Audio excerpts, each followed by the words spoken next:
हरोही coaching centre 770।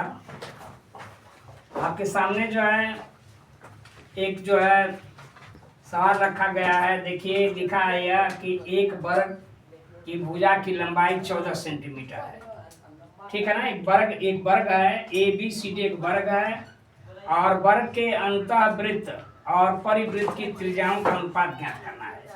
सबसे पहले क्या करेंगे कि ये चित्र में लिखेंगे। चित्रानुसार देख रहे हैं कि ABCD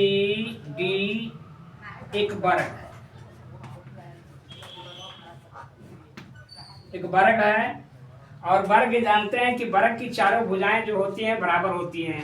ये दे दिया है, इसका 14 सेंटीमीटर है, ये भी हो जाएगा 14 सेंटीमीटर, ये भी हो जाएगा 14 सेंटीमीटर, सब 14 सेंटीमीटर आपका हो जाएगा ये। तो एक बात ध्यान रखना है कि जो अंतःवृत्त है वर्ग के ये अंदर है और एक वर्ग है इसके क्या है बाहर है, इधर है बाहर है, तो दोनों का त्रिज्या हमको ज्ञात करना है। तो जो अंतःवृत्त आपको दिया गया है ये, तो ये जानते हैं कि जो वर्ग की भुजा होती है और जो इसका व्यास होता है, तो ये व्यास के बराबर इसकी क्या होता है, वर्ग की भुजा के बराबर क्या होता है, व्यास होता है। वृत्त का क्या होता है, व्यास होता है। तो लिखेंगे कि वृत्त का व्यास बराबर, वृत्त का व्यास बराबर होता है वर्ग की भुजा, वर्ग की भुजा के बराबर हो जाएगा। तो वर्ग की भुजा कितना दे दिया है 14 सेंटीमीटर, तो ये आपका हो जाएगा 14 सेंटीमीटर हो जाएगा। 14 सेंटीमीटर आपका जो है वृत्त का व्यास हो जाएगा। तो और ये जानते हैं कि व्यास R बराबर होता है R1 बराबर, इसको क्योंकि दो वृत्त है तो एक को मान लीजिए कि यहाँ से यहाँ तक R1 ज्ञात कर लेंगे हम। तो R1 बराबर होता है कि व्यास बटा में 2। तो व्यास आपका कितना हो जाएगा, वृत्त का व्यास है 14 सेंटीमीटर, तो 14 में आप 2 से भाग देंगे तो कितना हो जाएगा 7 सेंटीमीटर। इसको R1 हो गया है। तो त्रिज्या में अनुपात पूछ रहा है, एक जो है त्रिज्या आपका इसका मालूम हो गया, लेकिन ये वृत्त के जो है परिवृत्त है बाहर है, वर्ग के क्या है बाहर है, इसका त्रिज्या को ज्ञात करना है। तो सबसे पहले ये जानते हैं कि परिवृत्त का व्यास बराबर हो जाएगा, परिवृत्त का व्यास बराबर होता है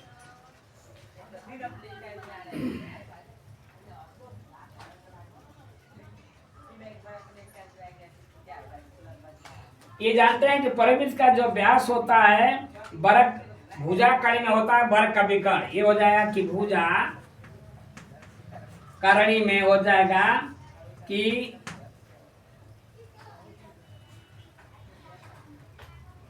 परिवृत्त का व्यास बराबर हो जाएगा कि भुजा यानी वर्ग का विकर्ण क्या आपका हो जाएगा कि वर्ग का विकर्ण बराबर कितना हो जाएगा आपका यह, देखिए थोड़ा सा आप समझिए कि परिवृत्त का व्यास बराबर होता है वर्ग का विकर्ण, वर्ग का विकर्ण आपका हो जाएगा ये।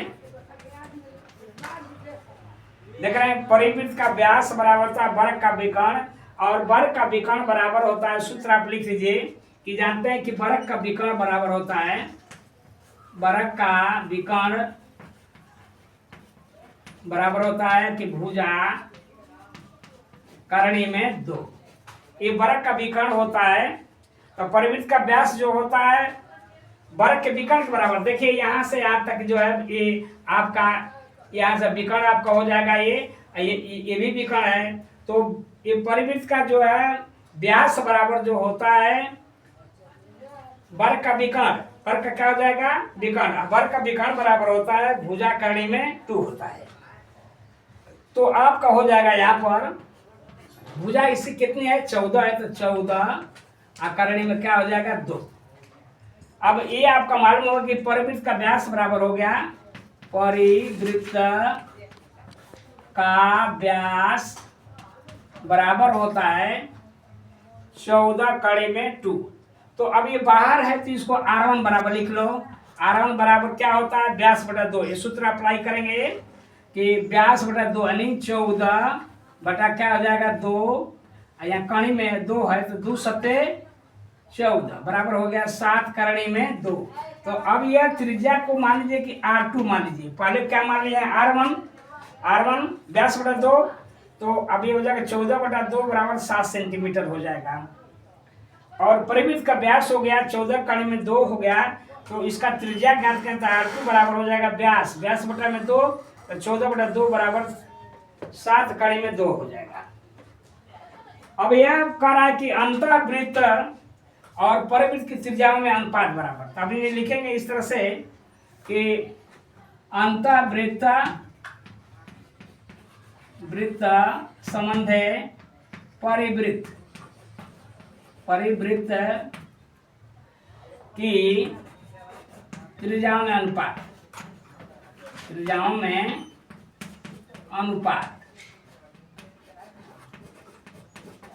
यानी इसको हम लिख सकते हैं इस तरह से, यहाँ पर कर दे रहे हैं आपको। ये इसका कितना है R1 है तो लिखेंगे कि R1 संबंधे R2।